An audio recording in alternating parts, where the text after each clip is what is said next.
Appreciate everyone sticking with us. Presented by Under Armour. Welcome to Light Years. Andy, Lou, I'm missing the fucking Golden Globes for this shit. That's how we're starting the show. No, not serious. But 133-118 loss to Toronto Raptors. I thought that this would be a fun episode just because of the trade rumors, and we're going to get into it all and all that stuff. And, kind of a frustrating game.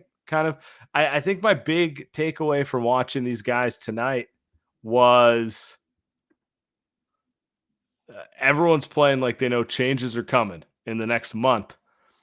I don't know which direction those changes are coming, but I will be damned if I see this roster after. If I see this roster again, hey, by the way, shout out to my guys, Steven Yuen and Ali Wong.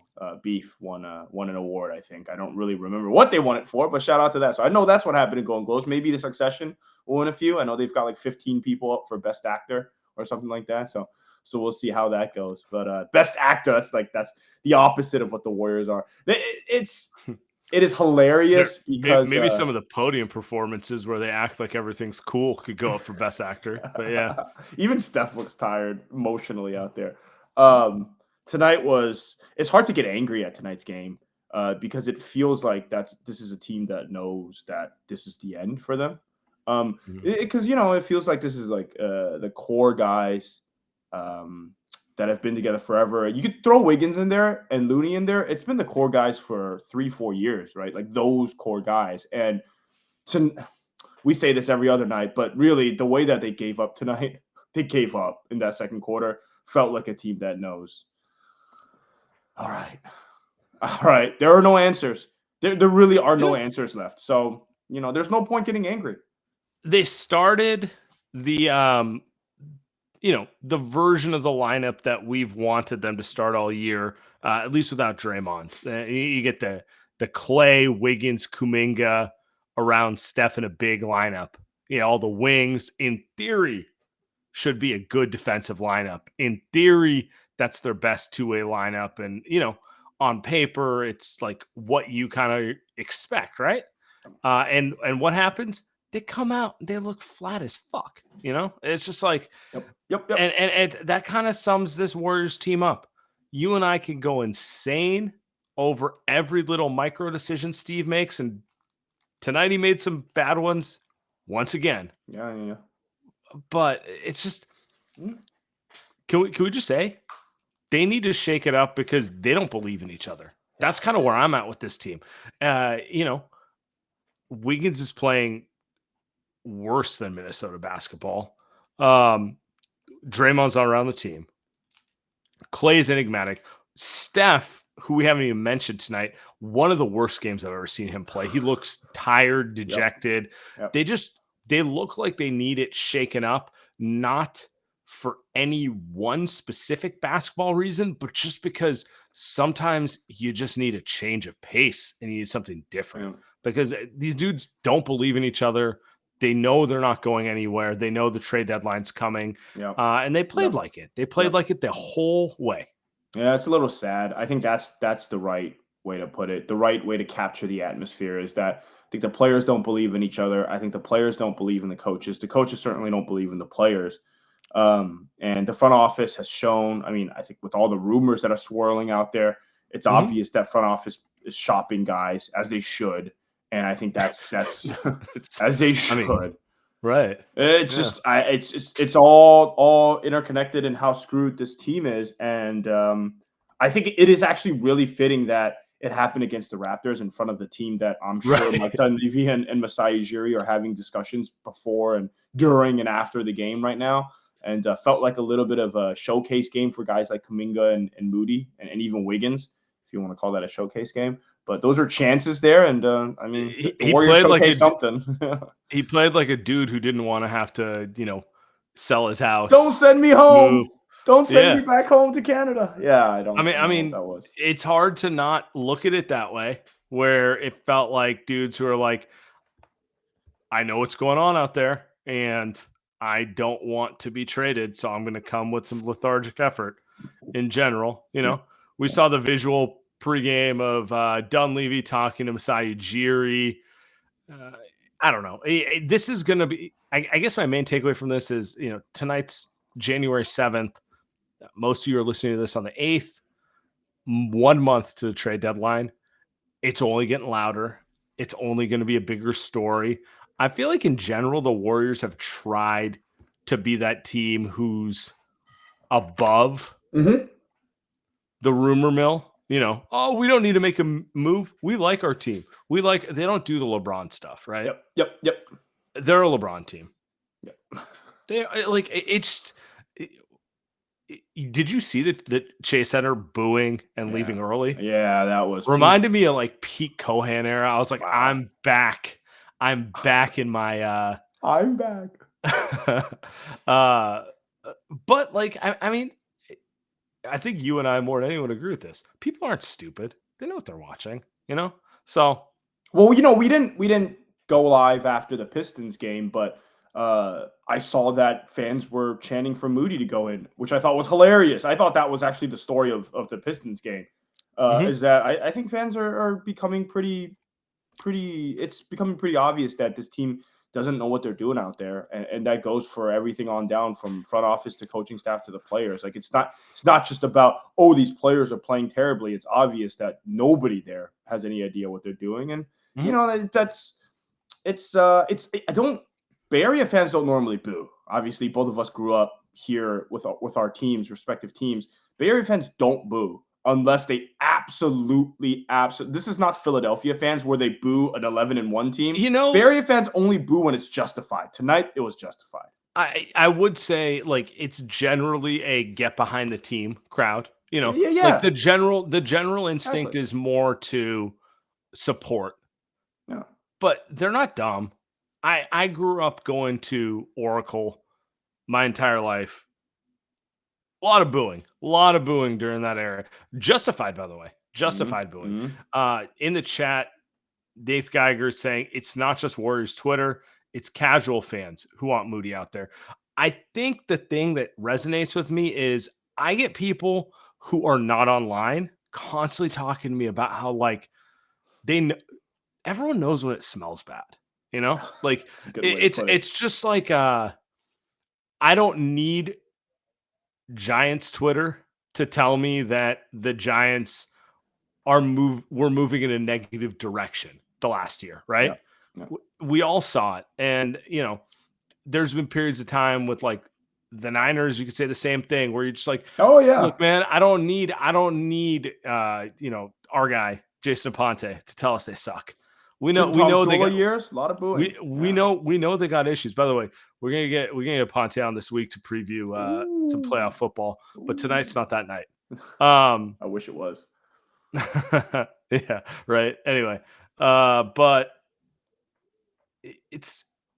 I think the fans are smarter than they get credit for. And look, man, no one's buying it. Everyone knows. Yep. That they're sinking air. And so like the next month, it's going to be like, they're going to do something about it, or are they going to subject us to this? And then we're going to see half empty crowds and bullshit the rest of the way. Cause you know what happens if they don't make moves at the deadline? Yeah. I don't want to keep going back to the Giants, but it looks like Giants games. It looks like what they're trying to avoid. People are throwing their tickets for 10 cents on the dollar, and no one's there, and the players are quitting, and it's not. I think Joe Lacob is trying to avoid that situation. Yes, I would hope that he's trying to avoid that situation. But hey, at least it'll be like Oracle. We get to go to games for $15 a pop now, so that'll be good. No, obviously nobody wants that to happen. But the worst part about a team paid $12.99 to see Pods get them up. Well, it's. I think. They have a window still for this team to make these temperatures. And it's not even about, I think the conversation has not even become, will they or won't they? I think people like to ask that question, have asked that question about the Warriors the last few years. It's not the case anymore. It's how many trades are the Warriors going to do? What will it be? Yeah. It's like, who will they actually trade away, Andy and Sam, versus do you think the Warriors are going to make a move? No, I'm we're here to tell you the Warriors are going to make a move. They might not even make one. They might make two. Hell, they might make three. Mike's phone's moving. Mike's phone's moving. That's what I will tell you right now. I think my biggest fear is they get gun shy.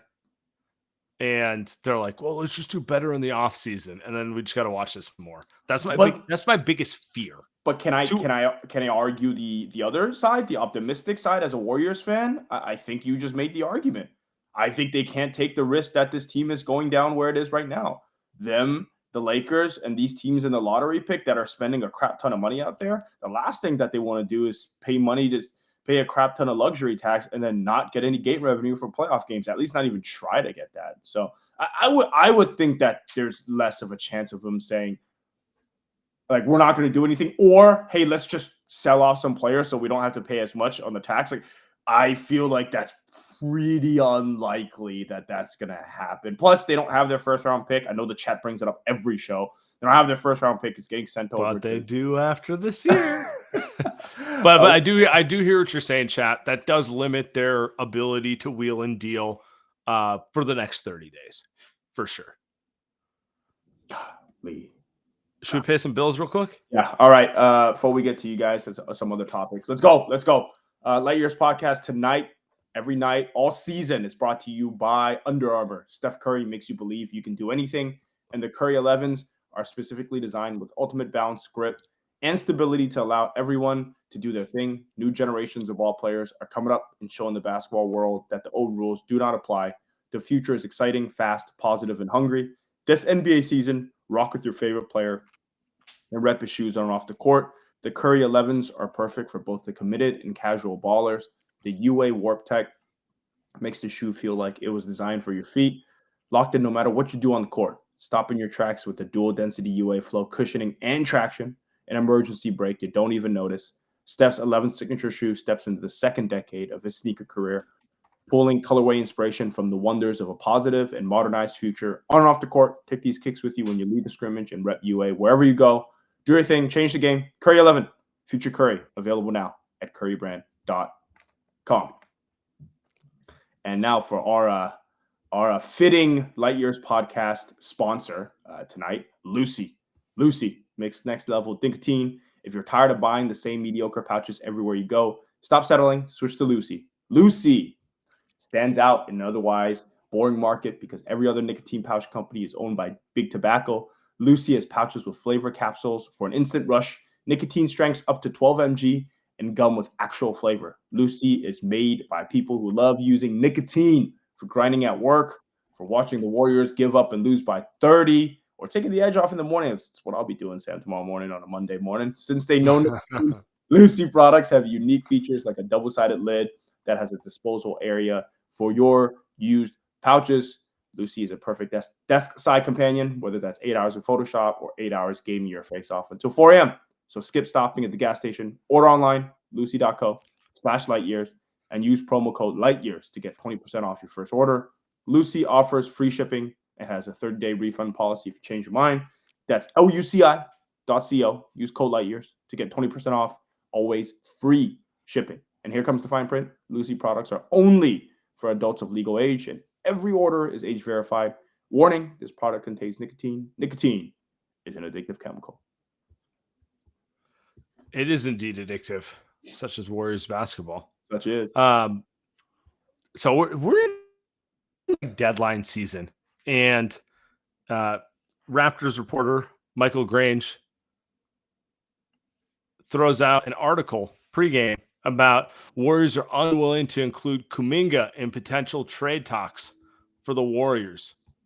Let me pull up the full article real quick for everyone.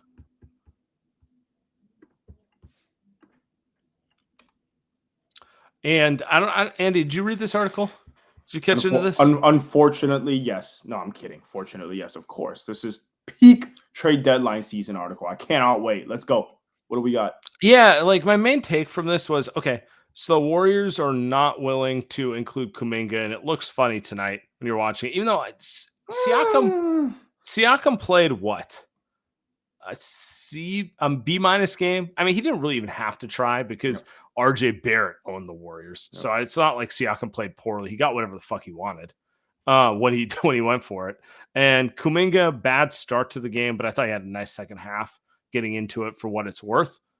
They're uninterested. The thing that's interesting with this is, the Kings are unwilling to put Keegan Murray. The Atlanta Hawks are unwilling to put Jalen Johnson. And as I'm filling all of this out, it sounds like no one's willing to give anything of substance for Pascal Siakam. It feels like the takeaway tonight from this article is the Toronto Raptors are trying to leak to get a bidding war started here because all these teams are sitting here going, man, Pascal, good player, could be a free agent in 6 months. And, we're not willing to just give you our best prospect for a guy we don't even know if we're going to have after June. I cannot believe we're doing this dance again, but of course I can believe it because we're doing at least 4 more episodes of this dance. If not 10. No, like 12. Yeah, like 10 or 12, 3 times a week, every week, brought to you by the Light Years, brought to you by everyone. The Warriors are the exact same situation as they were last season. You know what is fascinating to me though, Sam, is that the Warriors have been connected to Pascal Siakam, but last season it was reported that they were more interested in trading for OG Anunoby. So that always blows my mind. That it kind of makes sense, but they're totally different players. And now it feels like the Warriors are kind of. I don't know if there's a perfect player out there for them to trade for, but that doesn't matter anymore. They need to just get someone different, anyone. And this might end up being a mess because if they extend this dude, someone who's in his 30s that is going to get a long-term extension, what if he falls apart 2 years from now, right? Like it just might be terrible, but they just might have no choice. Like it just might not matter. They just need to get, like I've already talked myself into Chris Paul for Zach LaVine just because Chicago would do it just because they need to get off that contract. The Warriors shouldn't do it, but it's just like, I mean, it's something different at least because at this point, right? At this point, and Pascal Siakam is part of that for me. But the very scary part is that, yeah, it is Kuminga. And do you think that they would want? Where's your head out with Kuminga? He's like kind of the only guy that I feel like take Siakam out of this. Just like, how do you feel about him as a player, part of the future? Continue, like, just big picture. I wonder if Jonathan Kuminga is going to figure out how to be an elite defender. I think that's what big picture. What I'm really the guy you saw lock up Tatum 2 weeks ago. There are some flashes, but I wonder if he's going to be a consistent elite defender because to me it feels like if he's not going to be an elite defender, I don't know if there's ever going to be enough offense there. That's my big picture thought on him. Because I love the dribbling. I love getting to the free throw line, not the dribbling, like the slashing, the ball, the rim penetration. But if he's not going to be free throws, all of it, he's gotten better playmaking. Yeah, but like this season, can you say he's kind of regressed defensively? I think yes, and I don't know. I don't know if I'm in love with him as a player if he's just kind of average defensively. Because if you're average defensively, you better be like Jason Tatum offensive. We know that's not who he is. No, I think I don't think I agree with you. Part of the entire Kuminga appeal is the two-way appeal. He's not Luka Doncic on offense. Like he's not one of these guys where it's like you put the ball in his hands and magic happens. He's not Steph Curry. He's not that guy. His value is when he's engaged, he can lock up the other team's best player and he could give you 20 to 30 because he's a physical force. The player I always like to compare him to is Jaylen Brown, on the Celtics. It's not always pretty. Especially when he goes left. But I think we'd all agree if the Warriors had a player like Jaylen Brown, we'd feel pretty good about the team because that's a wing who can play defense on one of your best players. And come hell or high water, he's going to provide a level of offense that you want around Steph Curry. I always feel like that's kind of the best case scenario for someone like Kuminga. Yeah. I guess my issue with the entire thing is I don't blame them for not wanting to trade Kuminga, because even though tonight, bad first half, good second half, hard to say anyone on the Warriors played a good game tonight. Like, that's just, you gave up 133 and you lost by 15. No one gets to walk home that they felt they played a good game tonight, right? But in general, since he's been given the starting job and been a more impactful player, he's the second or third leading scorer on their team. He's wildly efficient. He's 57% on twos. He's like 70% at the rim. He's using his athleticism in ways that on paper, you and I would always say he should do, right? And more than anything, it's frustrating to watch Steve yank him around, because he deserves 30 minutes a game. It's not like they got Kevin Durant and Andre Iguodala ahead of him. You know what I'm saying? And it's not like they have Draymond Green even ahead of him. You know, like they don't have guys. And it's like, I keep thinking of like the Denver game and all these moments where I'm like, dude, this has not been a good season. There's not a lot of things that are working in the Warriors' favor. But the one guy you have who's taken a step, you find ways to just yank it from him for no fucking reason all the time. You could argue we came into the season talking about Kuminga being the X factor. The X factor, right? Whether this team is a contending team or not. I actually think you can argue that wouldn't have mattered unless he became Kawhi Leonard. So that didn't matter. Whatever leap he made, it would not have helped this team become a contender. But I do think moving forward, you can argue they've messed up the ability for him to really develop last year and this year so that he can become a much better player next year. I think you can argue they really messed that part up. And now they're stuck having to make a decision in the next 3 weeks whether they have to trade him or not. And I don't know if they have the answers to say, we are not going to trade him. Because this article right here saying that he's untouchable by the war, it's fluff. It's fluff. Oh, right? total. Total fluff, right? It means nothing. You have a month. What if you're today is the day you're like, oh no, you can have Wiggins and a protected second. That's the best we're doing, you know. Sure. And the thing with the Raptors, they're also, I mean, you can argue, and they look good tonight, and maybe they got a steal in quickly, and RJ Barrett looked unbelievable, but you can't, I mean, moving forward, they're not anything special, and Pascal Siakam doesn't look like someone that's going to re-sign there long-term from everything that we've heard. So they're screwed too. I mean, they're behind the 8 ball too, because this is a guy that isn't going to sign with them, you know, right? So they're in a situation, they're not going to get Jalen Johnson. That's why everyone's like, all right, Masai. All right. We can talk in a week. We'll talk in 2 weeks. We're talking 2. Yeah, no one's giving you shit right now, you know? Maybe he was thrilled with that Knicks offer because Quickly's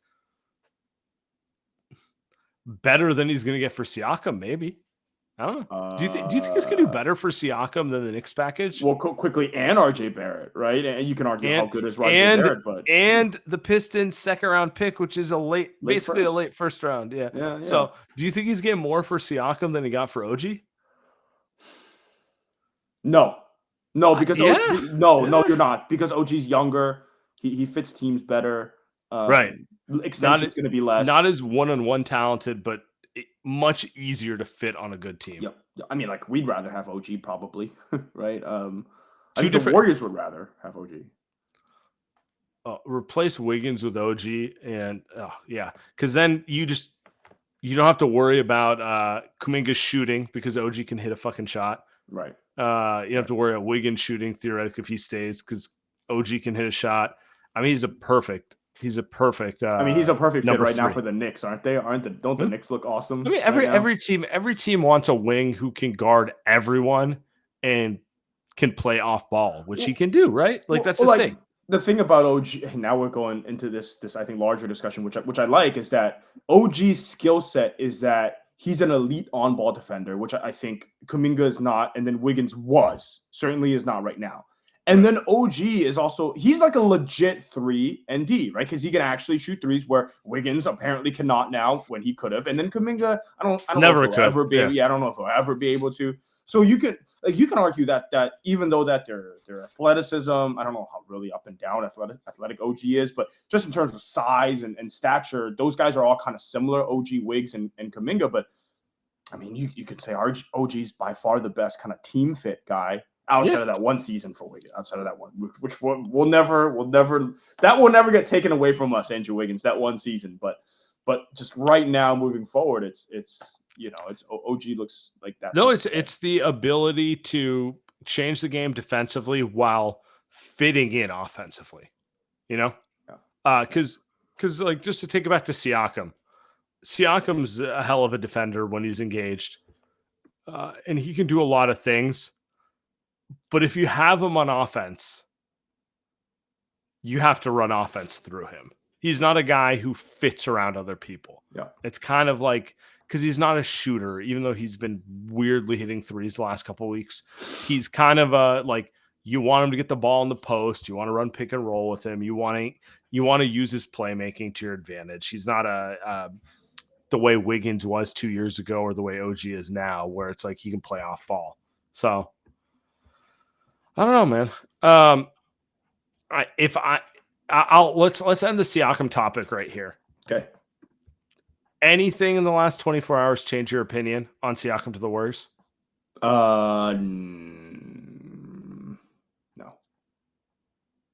I don't think. I agree. I don't think any of these leaks tell me whether the Warriors are going to or not going to be aggressive for him.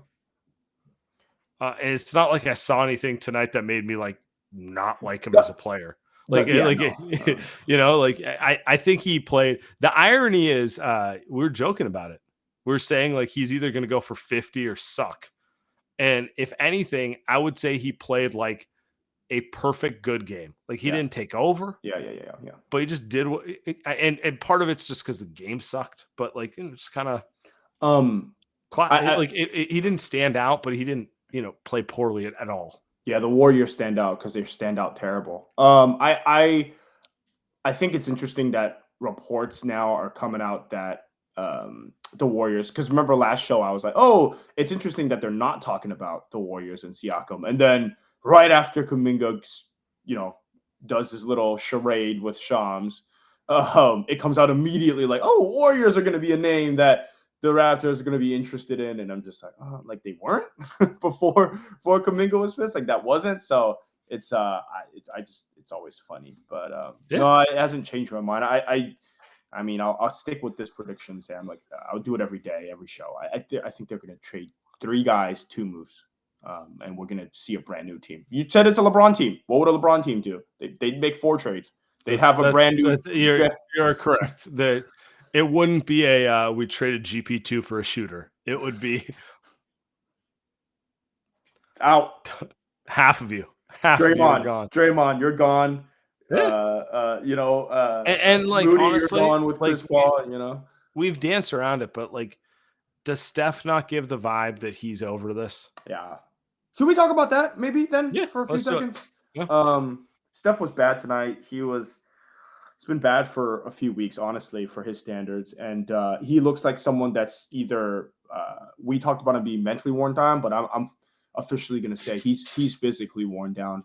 He's slow. His 3 is short, sideways, turning the ball over. Turning the ball over the way he's turning it over is signs of a dude that's just exhausted. When you're tired, you just can't think. Lazy. He's always he's lazy. I mean, he's guarding Scotty Barnes in the post.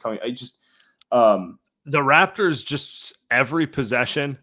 Who's Steph guarding? Screen, switch. And they don't have the IQ, right? Draymond's not out there switching with them. Iguodala's not out there doubling. They don't have guys who can see that coming and be like, we're not going to let you just post Steph 40 fucking times in a row. Yep. And that's what used to make the Warriors defense great, is that they switch before the switch actually happens. And he doesn't have anyone to help him right now. So theoretically, they had Wiggins, Kuminga, and Trace Jackson-Davis, so they had them size. But from an IQ perspective, they just didn't know how to play basketball at an NBA level. So, but back to Steph high level, I mean, you think he's just kind of over it. You think he's he's done with this right now. I can't disagree. Isn't this why Wiggins needs to go? I'm not surprised Kuminga doesn't understand pre-switching and doing that stuff. I'm not surprised Trace Jackson Davis doesn't. Those guys compete, particularly Trace. Like, I mean, I'm a big fan of his, but like, he is a rookie, you know? Wiggins, 8th, 9th year in the league, 28 years old. He's the dude who's supposed to bridge the gap and be the young vet, you know? And he's a moron. Don't understand. Like, I don't expect him to be Andre Iguodala, but I expect him to be smarter than a rookie. And he provides nothing. He provides no value in terms of IQ, leadership, or anything. And I think that's the most disappointing thing because, like, you could say Draymond's been disappointing, and he has. And you know what? The chat could say whatever they want about Draymond. It's all justified. Every statement. But I know what he's capable of on the court. He plays like an adult. He plays like the smartest guy on the floor when he plays, which is legitimately the problem.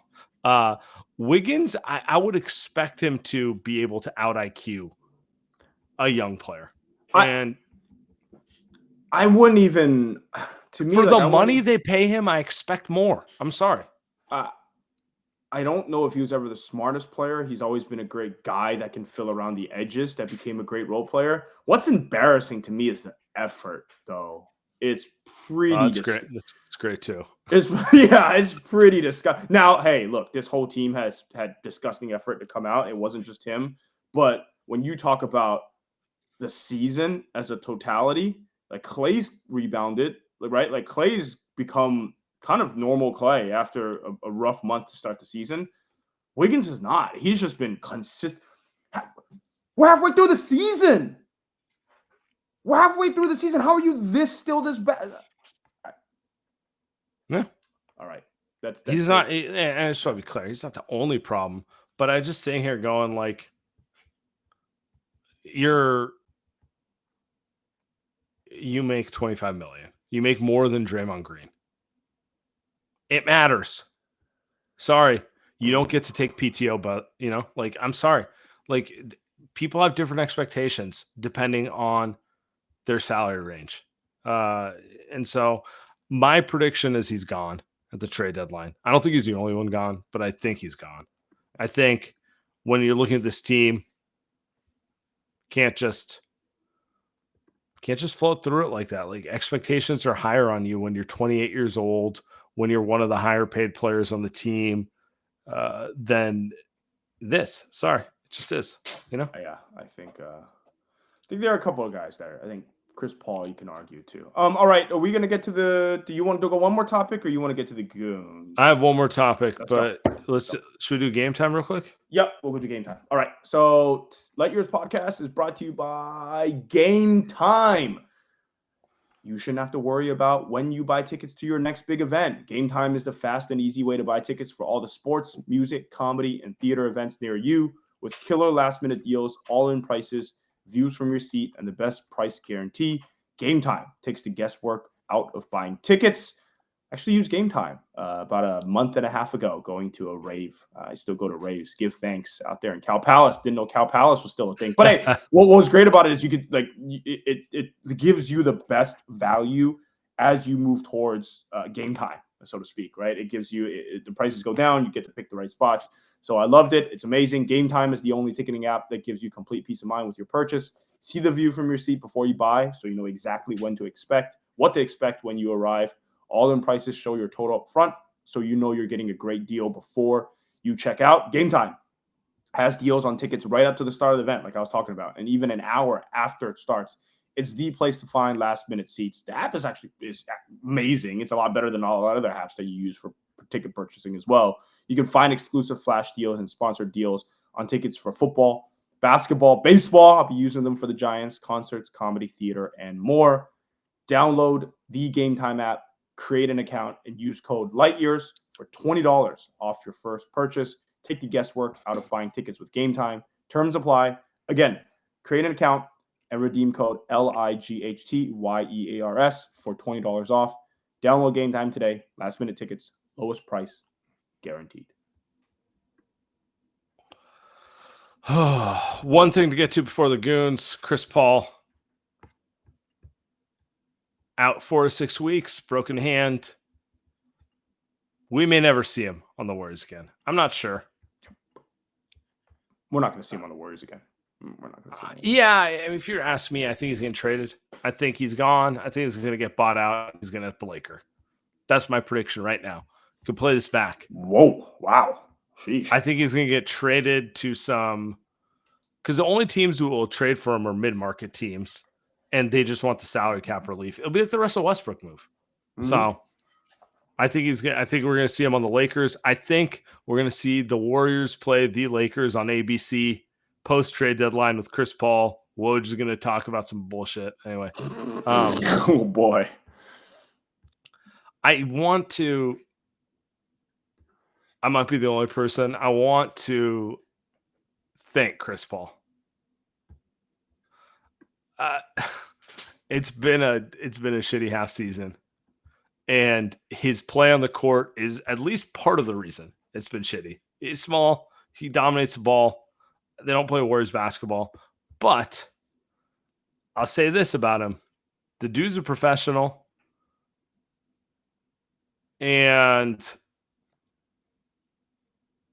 there's some veterans on this team who could learn a thing or two about how to carry themselves and how to be an adult from Chris Paul. And so, he's old. He's a rival. It hasn't been a great fit when he's been on this team. But I've appreciated the way he's at least gone about it. He didn't cause drama. He didn't throw a tantrum. He didn't not play hard when he played. He's a little older. There was always Andy, you were right. I can talk myself into it as much as I want to. I can't change the fact that he's 5'10" and 38, So it was but I think he deserves a little, golf clap. Yeah, golf clap is a good way to put it. I actually think I was more impressed by his Warriors tenure. I'm talking about it past tense because I do think he's gone. They'll throw him and maybe the Warriors get. I keep throwing Levine out there because it's hilarious. But give me 4 more years of terrible contract, not just one. 4 more years. Yeah, I don't even like Levine. I don't even like the way he plays basketball. But I think what you said about his attitude actually is the one that I'll bring up, because I thought that his tenure here would be disastrous because I thought that he wouldn't come off the bench. I thought he'd want to play late game situations. And I think as far as we know, I think he was willing to come off the bench, and he was actually willing to not play as many minutes. I think there's not much you can do when Steve Kerr's the guy that decides to trust him no matter what in clutch game situations every time. I think that was the most predictable outcome, by the way. And I don't. Yeah, we should have seen that coming more, because that wasn't a Chris Paul issue. That was a Steve Kerr issue, and that's Mike Dunleavy's going to have to save him from himself. And I can argue that's also a Draymond issue. It's a Draymond issue. Is that you can't play Kuminga and Wiggins together because they don't have another guy that can pass the ball, and that's because you, Draymond, cannot stay on the court, right? So it was really everything. But if you had to make the top 3 problems this season, would Chris Paul be in the top 3? I don't really know if he would be, honestly. I think it would be Draymond, Wiggins, and Steve Kerr. Those would probably be the top 3 issues that this season. Those are the 3 guys. And that's kind of where I'm at with it. Is he old? Yes. Is he past his prime? Yes. Is it annoying to watch him play with Steph at this age? Probably. But he gave it an honest effort. And the guys you listed, I don't know that I agree that they gave an honest effort. So, yeah. Anyway, let's get to the Goons. Let's see who we got. We ignored Draymond is back, but I'm sure we'll talk about it. Whatever. Will's hitting leadoff tonight. What you got for us, brother? Let's go. I'm mixing and matching lineups. I'm like Gabe Kapler. It's just I'm like Steve Kerr here. I have no clue what I'm doing. Just seeing if anything sticks. Yeah, Steve looks like he hasn't known what the hell he's done since the 22 championships. What's up, guys? That was a shit show. Um, I don't know. What you were saying earlier, Andy, about how when it comes to Steph, because I've been watching Warriors Twitter and just a lot of people slandering Steph right now, talking about like, oh, he should have played better. I'm like, guys, the dude's exhausted. Like, let's be real. If he wasn't playing the way he played the first, portion of the season, this team would be, bottom feeder with like the Grizz and freaking like the likes of that team. Let's be real. I think, like you said, Chris Paul is gone. I think Wiggs is gone. I also think some form of a couple of the young guys is also gone. And I think two, if not three, moves are happening. Really, I think three moves need to happen. Like, but at the trade deadline, it's just very clear this team is currently constructed is not going anywhere.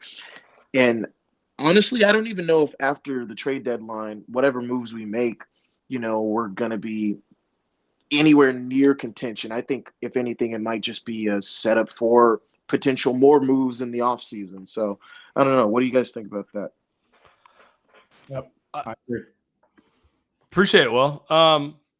Yeah, I mean, I think that's a question. I think anyone with eyes can see that this doesn't work.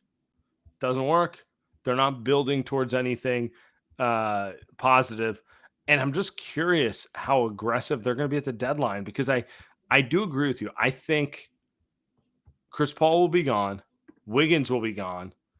And some form of some of the young guys will be gone. Yep. And I don't know.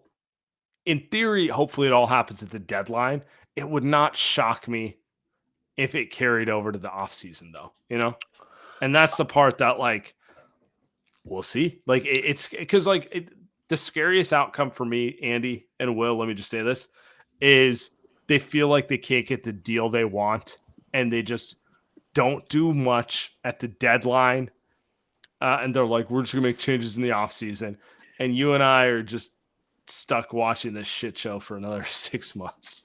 No, honestly, and this last thing I'll say was just like I was watching. Jason Timpf had a video a couple days ago where he was talking about how this team like really needs to like just pick a direction. Are we going to just lean into doing whatever we need to do to get Steph what he needs to contend, or are we going to say, hey, we're going into like a soft, like rebuild and just we'll be in the playoffs and probably be a first or second round exit, but like I think that's really the crux of where this team is just it feels like for the past 2 seasons we haven't picked which way we're going to go, because honestly, if I'm being honest, if we want to lean into the get Steph what he needs to try and get that fifth ring, then that's going to cost us Kuminga. And, then if the front office wants to be okay with that, then sure. And we'll have that, potentially get that fifth ring. But then, we're definitely going to be not setting up anywhere near for the future.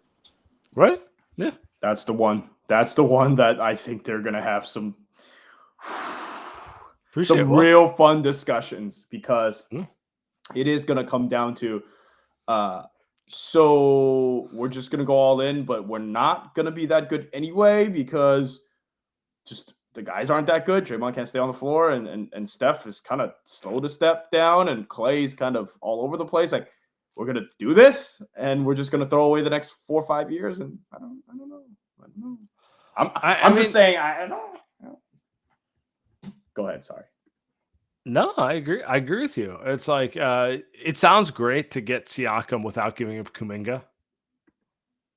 It's probably not reality, Like, no, you don't. I think we have a month to let this play out, but it's going to come down to: do you believe JK is that good that you're willing to pass on more in their prime players because you think it will ultimately be a better move for you, or not? It might be that simple. So you said that, or Michael Grange reported that Mhm. they Jalen Johnson and Keegan Murray, the Hawks and the Kings respectively, are off limits. Do you think Kuminga is better than Jalen Johnson? Do you think Kuminga is better than Keegan Murray? I think that's in the eye of the beholder. I think that the way I read that is whichever one of you puts guys of that caliber on the table, you're probably going to get them. You know, Yeah. it read to me like, okay, Sack, you want him, Keegan or no deal. Atlanta, you want him, Jalen or no deal. Warriors, you want him, Kuminga or no deal. Which, like, I get Toronto's perspective on it. They want to get like I don't even know if those are top flight prospects, but like, No, yeah, I was gonna say maybe they're Keegan's the best. They're definitely good They're good players. They're considering where Siakam is in his career and his contract. Those are like good prospects to get. Yeah. Right. So they're trying to get something like that. They're not trying to get a second round pick for him. You know? Yeah. Okay. All right, let's keep moving. We're gonna get Luke up here. I want to go to the power hitters up front. Wow. Shohei at the 2. Trying to stack the lineup. Wow. What's going on? Yes, sir. What's up, brother? What are we building today? What toddler toy do we got? Actually, how'd you fucking know I was doing that? Are you serious? How'd you know I was doing that? Luke, we've known each other for a couple of years. I feel like I know where you're going. Yeah, this is the only time I get to do stuff. I get to watch NBA during the day to make myself feel good. And I have to watch that piece of shit. But anyway, I wanted to say, you guys are spot on with all you said. But would it be okay if Steve Kerr showed a bit of fucking emotion on the sideline for once this year? You know, like, you know, when we're getting beaten by back cuts like 5 times in a row, would it be all right if we just come out and snap a clipboard or something and show a bit of fucking emotion? I don't know, just me. Like, it looks like he's just doing the Bob Myers pouting. Oh, I'm fucking upset. Oh, like, can you actually like show a bit of emotion? Maybe. Somebody said empty calories. Is that much to ask for? Like, coming to these press conferences, like you got half a fucking, like, you know, you've got like post-nut clarity. Like, mate, come on, can you just fucking like show something? Like, honestly. Anyway, what I was going to say, the whole thing, can we just, I'm with you guys, but on the whole no trade scenario, but surely Siakam is an upgrade based off tonight because A, he looks good when he's off the ball. Isn't that exactly what we want? We want guys that actually know what they do, and then they're not people that you have to worry about maintenance and you can actually play them. And like, because what's been the problem this year with this team? Every team they've played that are big and athletic, they get fucking pounded. Do they not? So yeah. I don't think even Toronto played that well. It's just that RJ Barrett decided to turn into fucking Klay Thompson for one night, and we had to hear Fitz go, "Oh, everyone hits a 3 now." Yeah, you know what? Hitting 3 is like, I was trying to show Fitz some greats by not going. Mate, I miss Jim Barnett, and I miss him so much. But can we do some fucking trades on commentators too, like fair income? But anyway, there's a lot of things that need to change with the Warriors. Yeah, but top to bottom, right? The only thing I'm going to push back with you to what you're saying is I don't think they can wait a month, because I feel like if they wait a month, the horse is going to be bolted. Like, I hear what you guys say about Draymond. You didn't talk about the Draymond topic, but he needs to play next game immediately. I don't care if it's for 2 minutes or 5 minutes or 40 minutes. He just needs to be sitting on the court going, you go there, you go there. Because no one's got any fucking idea how to defend. Am I right? Like, yeah. Like, he needs to be on like, I don't care, like, just sit him in the corner and go, like, he needs to be playing. Like, it's getting too carried away. Like, we can't, like, it's just so frustrating because I'm opposite of you blokes. I feel like, I know Denver's the defending champions. I know they're a great team. They've got the best player in the game right now, but they're beatable, boys. They're beatable. No. The East is a different story. The East is different. I feel like if Boston don't win it this year, they're never going to win it. They're never going to win it. But there's so much pressure. I got news for you, Luke. They're never going to win it. well, there you go. Doesn't that reinforce my point? Like, just make 1 or 2 trades. Like, I don't want to get controversial because I feel like the Wiggins thing it's not basketball. I feel like the Space Jam. I think he's gone. I'll say it. I think every player on the team lied about being okay with his fucking absence last year. Yep. I think he's gone. I'm going to let Andy not have to take any of the heat. I'm going to say it all me. I think he's gone. good riddance. The That's where I'm at. body's there, but the mind isn't, mate. Like it's like the only plausible reason basketball wise that something's wrong with him is that it's the movie Space Jam and they've stolen his fucking powers because he doesn't even look like he wants to be there. Do you know what I mean? Like it's just Like, I think someone needs to sit him down and go, do you want to play basketball anymore? But the problem is we can't afford to carry a bloke like that anymore. Like a couple of years ago we could because we had really good vets. But now it's time, like Arsenal TV. It's time to go. Like you got to go, mate. It's time to go. Time to go. But again, I'm not a trade expert guy. You guys know the numbers better than me, but I feel like one or two changes for me would really fix it. If Kuminga's got to go to get someone like a Siakam or a Markkanen, Markkanen's going to get traded, but someone like that, then it has to be done because I'm never going to come on this show and shit on Steph. He carried us for fucking 2 months at the start of the season. Guess what? Hot tip, guys. A 35-year-old carrying a team that can't fucking shoot a ball is tired in January. Gee, breaking news. Has he missed a game this year? Maybe one. Yeah. There was the ankle roll for a second. Yeah, but my point is right. He's playing nearly every game, right?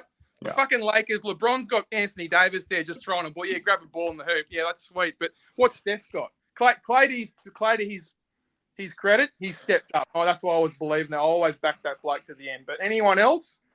Draymond, Steph, Clay, everyone else is on the table. Pods. I'm going to put myself on Pod's island now. I feel like he's been our third best player this year.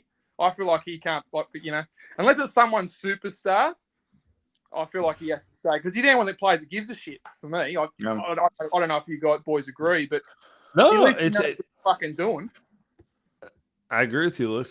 Yeah, appreciate you, brother. Sorry, I'm ranting too much, so I'm gonna go to the call. No, I agree. I think the only thing I'm going to tell you that's going to make you very unhappy is I just don't know that the moves are coming till the end of the deadline.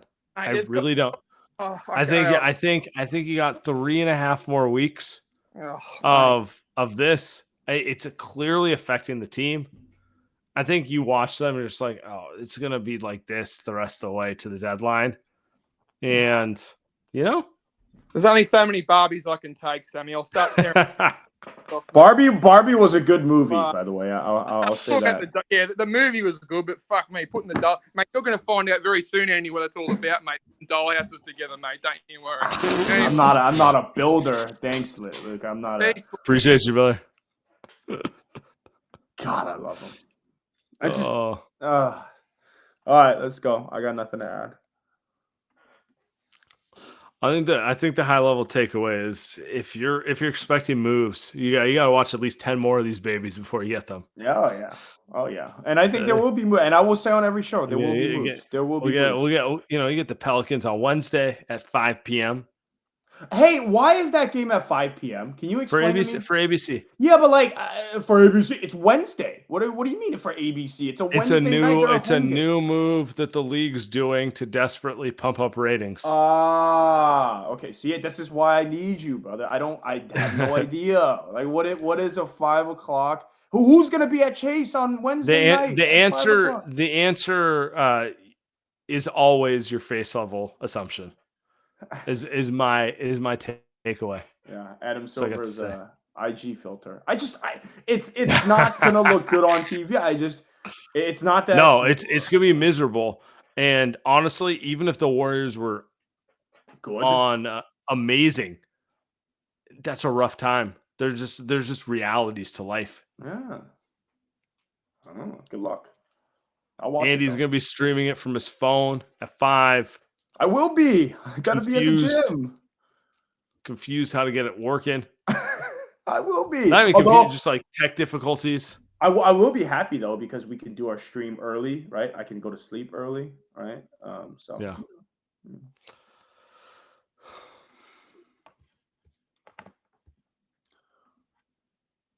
Get Gio up here. Moody's got an interesting quote. Gio, what's up, brother? Good. How are you guys? What's up, Gio? Oh, you sound finished. Hold on. Let me fix this. No, you sound good. What's you what's sound going on, good. No, I'm saying like your He tone. thought I you meant your sounded way tone. too happy. He sounded My way too tone. happy. I mean, Yeah. yeah. I mean, honestly, here's the thing. Like, I've pretty much given up that they can fix any of this. Really, I mean, it's been sort of 2 years, and honestly, I kind of do blame Steph a bit because, like, you're like what, one of the top 5 best players, probably top 3 best players in the last like 10 years, pretty much. It's you, LeBron, and maybe KD.